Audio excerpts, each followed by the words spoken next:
Hello বন্ধুরা, কেমন আছো তোমরা সকলে? আমি সুমি। আমার একটি ছোট্ট পরিবারে তোমাদের সকলকে জানাই অনেক স্বাগত, অনেক ভালোবাসা। আজকের দিনটি শুরু করছি একটি সুন্দর সকাল দিয়ে। তো তোমরা আমার সঙ্গে থাকো, আমার পাশে থাকো। তোমাদের সকলকে নিয়ে আজকে আমার এই সুন্দর ভিডিওটি শুরু করছি। চলো আর দেরি না করে আমার এই সুন্দর ভিডিওটি শুরু করে দিই। আজকে সকালবেলায় সমস্ত বাসি কাজ আমি সেরে নিয়েছি, আর সেরে নিয়েই দেখো আমি এখন কাঁচা জামা কাপড় পরে চলে এসেছি ছাদের উপরে। এখান থেকে আমি কিছু ফুল তুলে এখন আমি চলে যাব ঠাকুর ঘরে। তো চলো যাওয়া যাক। আমাদের নয়নতারা গাছে আজকে কিছু সাদা আর গোলাপি ফুল ফুটেছে, খুব বেশি না, অল্প কয়েকটা, কিন্তু দেখতে খুব সুন্দর। ওগুলোকেই আজকে পুজোর জন্য তুলে নিই।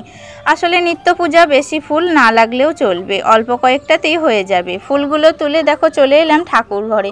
তখনও এসে দেখি গোপুসোনা ঘুমিয়ে আছে। গোপুসোনাকে আলতো করে ডেকে তুললাম, বাকি সবদের ডেকে তুললাম। এই যে সকালবেলায় উঠে ফুল তোলা, ঠাকুর ঘর গোছানো, এগুলো দিয়ে দিন শুরু করলে গোটা দিনটাই কিন্তু খুব ভালো কাটে। আর সকালবেলায় উঠেই ভালোবাসার এই স্বর্গটাকে সাজাতে আমার খুব ভালো লাগে, মানে আমার সংসার। তারপর তাদের চোখ মুছিয়ে দিলাম, হাত পা ভালো করে ধুইয়ে দিলাম। তারপর দেখো পুরনো বাসি ফুলগুলো তুলে নিলাম, আর নতুন ফুল দিয়ে তাদেরকে আবার নতুন সিংহাসনে নতুন করে সাজিয়ে তুললাম। যেন দেখো মনে হচ্ছে ঠাকুর ঘরে আবার করে নতুন করে প্রাণ ফিরে এলো। তো যাই হোক, দেখো পুজো সেরে আমি চলে এসেছি একেবারে বেডরুমে। আর বেডরুমে এসেই দেখি বিছানার বেড কভারটা খুবই নোংরা হয়েছিল, তাই পুরনো বেড কভারটা তুলে নতুন করে বেড কভারটা পেতে দিলাম। আর পেতে দেওয়ার পর বালিশগুলোও বেড কভারের ওপরে ভালো করে সাজিয়ে দিলাম, যাতে গোটা ঘরের মধ্যে আমার এই সুন্দর বিছানাটা দেখতে অনেকটাই ভালো লাগে। আর একটা ঘরের মধ্যে সব থেকে সুন্দর জিনিস হলো বিছানাটা। সেটা যদি সাজানো গোছানো না থাকে তাহলে কিন্তু গোটা ঘরটাই কিন্তু বিচ্ছিরি লাগে। তো যাই হোক, দেখো আমার ঘর গোছানো প্রায় ঘর পরিপাটি সব কিছুই কিন্তু হয়ে গিয়েছে। তো অনেক দিন পরেই চুলে একটু তেল দিয়েছিলাম কালকে বিকেলবেলায়। তো বিকেলবেলায় তেল দেওয়াতে দেখো সারা রাত চুলে তেল দিয়েছিলাম, সকালবেলায় উঠে চুলটা কেমন ভারী ভারী লাগছে আর চোখে মুখে এসে পড়ছে। তো খুবই বিরক্ত লাগে এই গরমের সময় যদি চুল চোখে মুখে পড়ে। তাই চুলটাকে ভালো করে টাইট করে আঁচড়ে নিয়ে তার মধ্যে একটা খোপা করে ক্লিপ আটিয়ে দিলাম। এইবারে দেখো আর চুলটা আমাকে কিন্তু বিরক্ত করবে না। এবার আমি সব কাজ একেবারে এনার্জি সহকারে মন দিয়ে করতে পারবো। তার জন্য আমি দেখো বেশি তেল দিয়ে মাথায় বেশিক্ষণ চুল রাখতে পারি না। চুলটায় একদিন তেল দিলেই পরের দিন কিন্তু শ্যাম্পু দিয়ে আমাকে ধুয়ে ফেলতে হয়, কারণ জানি না আমার কিন্তু একটুও ভালো লাগে না তেল রাখতে। কিন্তু কি করব, বর্ষার সময় একটু চুলে যদি তেলও না দিই তাহলে চুলটা কিন্তু হেলদিও থাকবে না।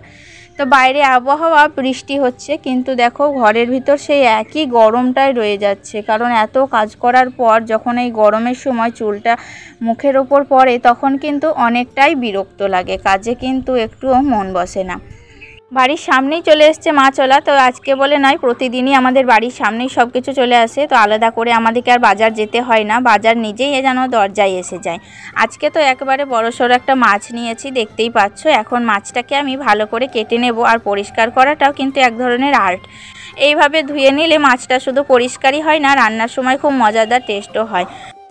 কয়েকদিন ধরেই বাবুর শরীরটা একটুও ভালো যাচ্ছে না, তাই সকালেই ওকে খালি পেটে ওষুধ ছিল, ওষুধটা খাইয়ে দিলাম। আর খাওয়াতে গিয়ে ওষুধটা মেঝের উপরে একটু পড়ে গিয়েছিল, তাই মেঝেরটা চট করে মুছে দিলাম। যখনকার কাজ তখনটা করাই ভালো, কারণ অন্য কাজে চলে গেলে সেখানে মন পড়ে যাবে, এই কাজটা ভুলে যাব। তখনই কিন্তু এখানে কেউ স্লিপ কেটে পড়ে যাবে কিংবা পিঁপড়ে এসে ধরবে। তার জন্য দেখো যখনকার কাজ তখনটা করে নেওয়াই ভালো। অনেকেই ভাবে ছোট ছোট কাজ পরে করব, কিন্তু আমার অভ্যাস যেটা চোখে পড়ে সেটা সঙ্গে সঙ্গে সেরে ফেলি। তাই জন্য দেখো এখন আমি গোটা ঘরটা ভালো করে মুছে নিলাম। বাবু এখন পড়তে বসেছে, আর পাশেই চলছে টিভি। তো টিভি চলার সাথে সাথে পড়াশোনা। তো যাই হোক, এখনও যেটা করছে করুক, আমি এখন সকালের দিকে একটু ব্যস্ত আছি। পরে তখন ওকে বসিয়ে আবার ঠিক করে নেব, আর ওর পড়াগুলো আমি একটু দেখে নেব। ঘরটা বলো, তিনেরটা বলে দাও, তাহলেই হয়ে যাবে।